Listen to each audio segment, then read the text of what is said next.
Kisah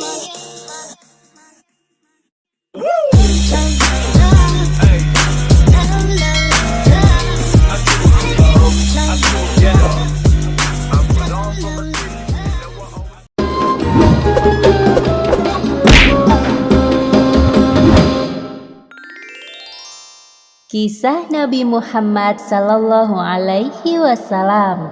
Pernikahan Muhammad dengan Khadijah.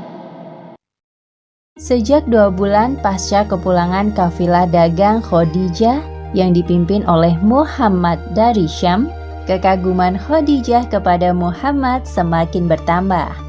Demi menjaga kehormatannya, Khadijah meminta kepada Nafisah binti Munyah untuk menanyakan perihal lamarannya kepada Muhammad. Setelah terjadi kesepakatan antara kedua keluarga, akhirnya Muhammad dan Khadijah melangsungkan pernikahan. Khadijah memiliki seorang sahabat bangsawan bernama Nafisah binti Munyah. Keduanya akrab seperti layaknya kakak adik. Pada suatu kesempatan luang, Khadijah bertamu ke rumah Nafisah setelah sekian lama tak bersua. Ia pun mengetuk pintu rumah sahabatnya itu. Assalamualaikum warahmatullahi wabarakatuh. Waalaikumsalam warahmatullahi wabarakatuh. Tunggu sebentar. Oh, Khadijah, mari masuk ke dalam. Terima kasih. Maaf, aku baru bisa mengunjungimu sekarang. Tidak perlu merasa bersalah begitu. Aku tahu engkau sibuk mengurus bisnis. Engkau baik-baik saja, bukan? Bagaimana kabar anak-anakmu? Alhamdulillah, aku baik. Anak-anak juga dalam keadaan sehat. Bagaimana kabarmu, wahai Nafisah? Aku baik tentu saja.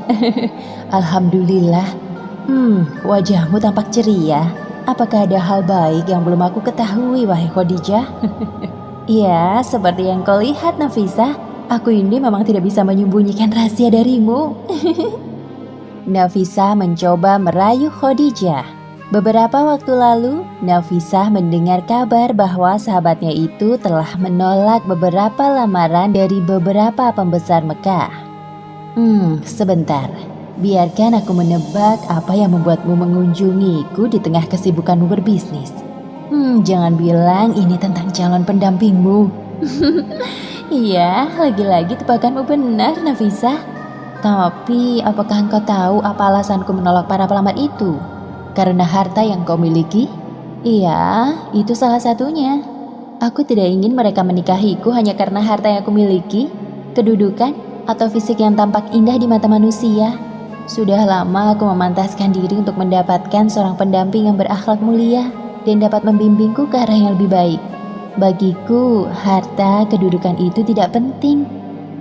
Nafisah tahu benar bahwa hanya ada satu laki-laki di Mekah yang memiliki kriteria calon suami Khadijah. Lelaki itu adalah Muhammad yang terkenal dengan gelar Al-Amin. Aku tahu siapa laki-laki yang engkau maksud. Baiklah, demi sahabatku tersayang, aku akan berbicara kepadanya. Memangnya siapa? Aku belum menyebutkan namanya. Dia Muhammad, pemuda bergelar Al-Amin. Apakah aku salah? Iya, engkau tidak pernah salah dalam hal menebak. Terima kasih banyak, wahai Nafisah, sahabatku. Khadijah tidak heran dengan kecerdasan yang dimiliki Nafisah. Selain cerdik, Nafisah juga dapat dipercaya. Hal itulah yang mendasari Khadijah meminta bantuan kepadanya. Selepas Khadijah berpamitan, Nafisah merasa sangat bahagia. Ia tak sabar untuk melancarkan aksinya. Hanya satu harapannya, agar sahabatnya dapat berjodoh dengan Muhammad. Ya Allah, mudahkanlah urusan Khadijah dan Muhammad apabila mereka benar-benar berjodoh. Keesokan harinya, Nafisah pergi ke sekitaran Ka'bah untuk menemui Muhammad.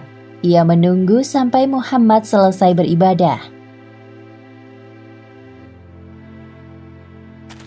Assalamualaikum. Apakah aku bisa berbicara sebentar denganmu, wahai Muhammad? Ada hal penting yang ingin aku tanyakan. Waalaikumsalam warahmatullahi wabarakatuh. Ya, silahkan. Terima kasih atas waktumu, wahai Muhammad. Sebelumnya perkenalkan, namaku Nafisah. Langsung saja ya, ada beberapa hal yang ingin aku tanyakan kepadamu terkait pernikahan. Pernikahan? Muhammad tidak menyangka bahwa perempuan yang baru ditemuinya ini ingin membicarakan soal pernikahan. Apakah engkau tidak keberatan? Aku hanya ingin tahu pendapatmu soal ini. Apa yang ingin engkau ketahui, wahai Nafisah? Apa yang menghalangimu untuk menikah? Maksudku, engkau pasti ingin menikah seperti para pemuda lain. Tapi kenapa tidak engkau segerakan? Aku belum mampu untuk menikah, wahai Nafisah. Kehidupanku miskin. Jika biaya keperluan pernikahan sudah ditanggung dan pasanganmu adalah seorang wanita cantik, kaya, mulia, yang sepertinya cocok denganmu, maukah engkau menikahinya, wahai Muhammad? Siapa wanita yang engkau maksud itu? Khadijah binti Khuwailid, sahabatku. Sayyidah Khadijah? Mana mungkin beliau mau menikah denganku? Itu bukan kemungkinan, namun sebuah permintaan.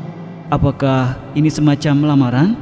Benar sekali. Aku beri waktu engkau untuk berdiskusi dengan pamanmu. Sampai jumpa. Muhammad belum beranjak dari posisi duduknya sejak Nafisah pergi. Beliau masih terkejut dengan lamaran Khadijah yang tiba-tiba. Sebaiknya aku pulang dan membicarakan hal ini dengan paman. Langsung saja Muhammad menceritakan tentang lamaran Khadijah kepada Abu Thalib. Aku sangat senang jika engkau mengiyakan, wahai Muhammad. Lagi pula engkau sudah cukup dewasa untuk menikah. Sebentar lagi aku akan ditinggalkan keponakan tersayangku. Jangan berkata begitu, wahai paman. Aku akan sering mengunjungimu dan para sepupu. Pasti rindu berpisah dengan kalian. Aku justru merasa bahagia, nak. Setelah Nafisah mendapatkan jawaban dari Muhammad, ia segera memberitahukannya kepada Khadijah. Muhammad menerima lamaranmu, wahai Khadijah. Benarkah itu, wahai Nafisah? Alhamdulillah, terima kasih banyak. Semoga Allah selalu merahmatimu.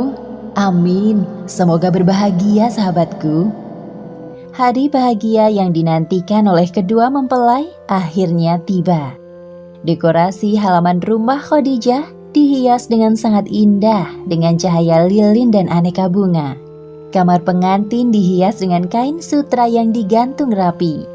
Sedangkan lantainya diselimuti oleh permadani berwarna putih yang melambangkan kesucian pernikahan.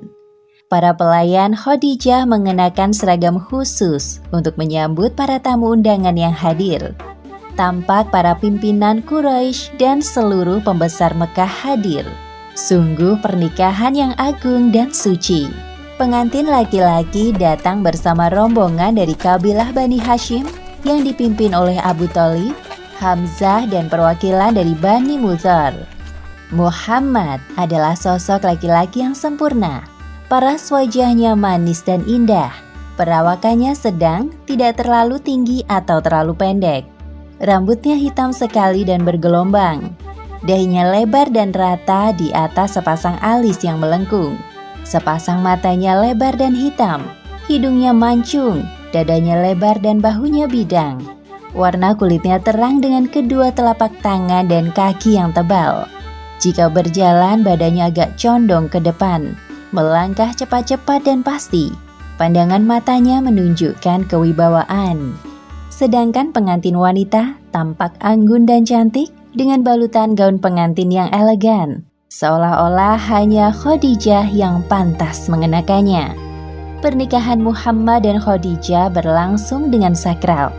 Dalam pernikahan itu, Abu Thalib selaku wakil dari pihak pengantin laki-laki menyampaikan sambutannya. Segala puji bagi Allah yang telah menjadikan kita sebagai keturunan Ibrahim, Ismail, Ma'id, dan Mudhar. Sesungguhnya anak saudaraku, Muhammad bin Abdullah, adalah seorang laki-laki yang tiada bandingannya dalam kehormatan, keutamaan, kecerdikan, dan kecerdasan. Meski ia tidak banyak harta, sesungguhnya harta adalah kenikmatan yang akan sirna dan sesuatu yang berubah. Muhammad yang telah kamu ketahui keluarganya telah meminang Khadijah binti Khuwailid dan memberikan mas kawin, baik yang ditunda maupun yang ada sekarang. Demi Allah, hal ini merupakan berita yang besar dan kehormatan yang tinggi. Kemudian sambutan diteruskan oleh Warokoh bin Naufal selaku wakil dari pihak pengantin wanita. Segala puji bagi Allah yang telah menjadikan kami sebagaimana telah disebutkan, memberi kami keutamaan sebagaimana telah dikatakan, kami pemuka serta penguasa bangsa Arab, dan begitu pula kalian. Tidak ada kabilah yang mengingkari keutamaan kalian. Kami ingin menjalin tali ikatan dengan kalian. Saksikanlah wahai orang-orang Quraisy bahwa saya telah menikahkan Khadijah binti Khalid dengan Muhammad bin Abdullah. Mahar yang dikeluarkan dari pihak mempelai laki-laki untuk diberikan kepada pihak mempelai wanita adalah sebanyak 12 ekor unta muda. Penduduk Mekah tidak memandang pernikahan Muhammad, seorang lelaki miskin, dengan Khadijah, wanita berkedudukan tinggi penuh harta, berdasarkan status sosial mereka. Melainkan mereka beranggapan bahwa keduanya adalah pasangan ideal yang mengharumkan nama suku Quraisy. Bahkan mereka sangat menantikan lahirnya keturunan yang baik dari rahim Khadijah. Khadijah diharapkan menjadi seorang istri yang selalu mendukung suaminya dengan penuh kasih sayang dan harta yang dimiliki.